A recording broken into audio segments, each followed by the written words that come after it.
যেমন তো দেশের ভিতরে কিছু এখন আন্দোলন নাই, কোনো কিছু নেই, তো হঠাৎ করে এই ধরনের কথাবার্তা কেন বললেন?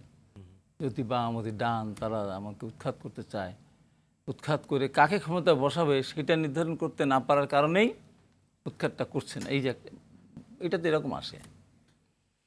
এখন এটা উনি কোথা থেকে ওনার কাছে কোন ইনফরমেশন আছে আমি জানি না, তবে আমরা যারা রাজনীতি করি তারা কাউকে উৎখাত করতেছেন না। তো আমি ব্যক্তিগতভাবে উৎখাতের পক্ষে না। আমরা একটা গণতান্ত্রিক রাজনীতির মধ্য দিয়েই ক্ষমতা পরিবর্তনে বিশ্বাসী, এর বাইরে আমরা অন্য কিছু চিন্তা করি না। তো একটি কথা আমার কাছে খুব খারাপ লেগেছে, যে আমার পরে কে, কাকে দেশ চলবে, কাকে দিয়ে মানে দেশ চালাবে, দেশ পরিচালনা করার লোকের অভাব নেই। আজকে যদি উনি প্রধানমন্ত্রী না থাকতেন, আওয়ামী লীগ ক্ষমতা না থাকতো, দেশের অর্থনৈতিক অবস্থা অনেক এগিয়ে যেত। একেবারে সুরা হিসাব, মালয়েশিয়া মিনিমাম 15 লাখ লোক যেত, 15 লক্ষ লোক তো যেতই। মিডিল ইস্টে আর 15 লাখ লোক যেত। মিডিল সাথে সম্পর্কে থাকার কারণে দীর্ঘদিন যায়নি, এখন একটা শুরু হয়েছে। আর মালয়েশিয়া শুরু হয়ে আবার বন্ধ হয়েছে। তাহলে এই যে 15-30 লাখ, 5 লাখ বাদ 25 লক্ষ মানুষ যদি বিদেশে যেত, আমার নিশ্চয়ই যেত।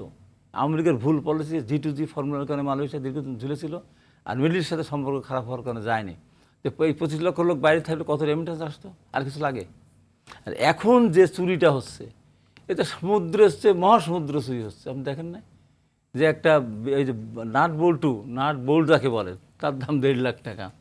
কী সব আজগুবি সব ঘটনা ঘটতেছে।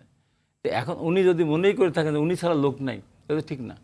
উনি তার এমন কিছু বিশেষজ্ঞ উনি তো না, উনি রক্তের উত্তরাধিকার হিসাবে উনি এসেছেন। হ্যাঁ, রাজনীতি করতে এসে ওনাকে অনেক ঝড়ঝাপটা পোহাতে হয়েছে, অনেকবার মৃত্যু ঝুঁকি পর্যন্ত ওনাকে নিতে হয়েছে।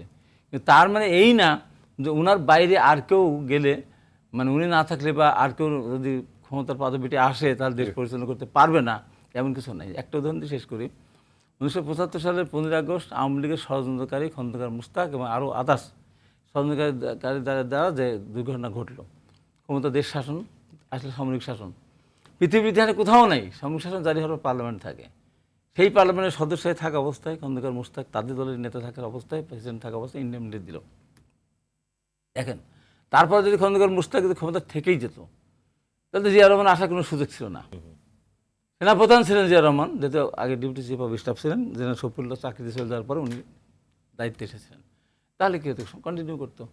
এরপরে খন্দকার মুস্তাককে উৎখাত করে খালেদ মুশাররফ রাষ্ট্রীয় ক্ষমতা নিল এবং সায়েমকে প্রধান বিচারপতিকে ক্ষমতা বসালো। এর পরের পার্ট হলো জিয়া রহমানের। এখন জিয়া রহমান ক্ষমতা আসার পর কী করলেন?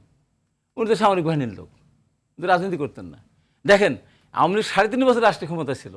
এই 3.5 বছরের ভিতরে স্বাধীনতা পদক যেটা প্রদান করার দরকার করেনি, আপনার 21শে পদক প্রবর্তন করেন নাই। জিয়া রহমান ক্ষমতা আসার প্রধান এই যে আজকে লক্ষ লক্ষ মানুষ বিদেশে সৌদি আরবে, সে শুরু করে দিল কি একটা নিমেষরা লাগানো ওসিরা করে, গার্মেন্ট শেষ করে দিয়ে গার্মেন্ট ইন্ডাস্ট্রি শুরু করলেন উনি দেশ গার্মেন্টসের মধ্যে দিয়ে। এই যে ঘটনাগুলো, এটা কি এই যে বাইরে এসে এগুলো হয়নি, উন্নতি হয়নি? আজকে দেশের জন্য এই যে অবস্থা, দেশের অর্থনৈতিক অবস্থা, তো ভূগোল ভিত্তিক গার্মেন্ট আর আপনার ম্যান পাওয়ার, তারপর ইরিগেশন, তাদের মাথা থেকে তো আসছে। এখন একজন না হলে একজন হবে না তা না, উনি তো আর এমন বিশেষজ্ঞ না।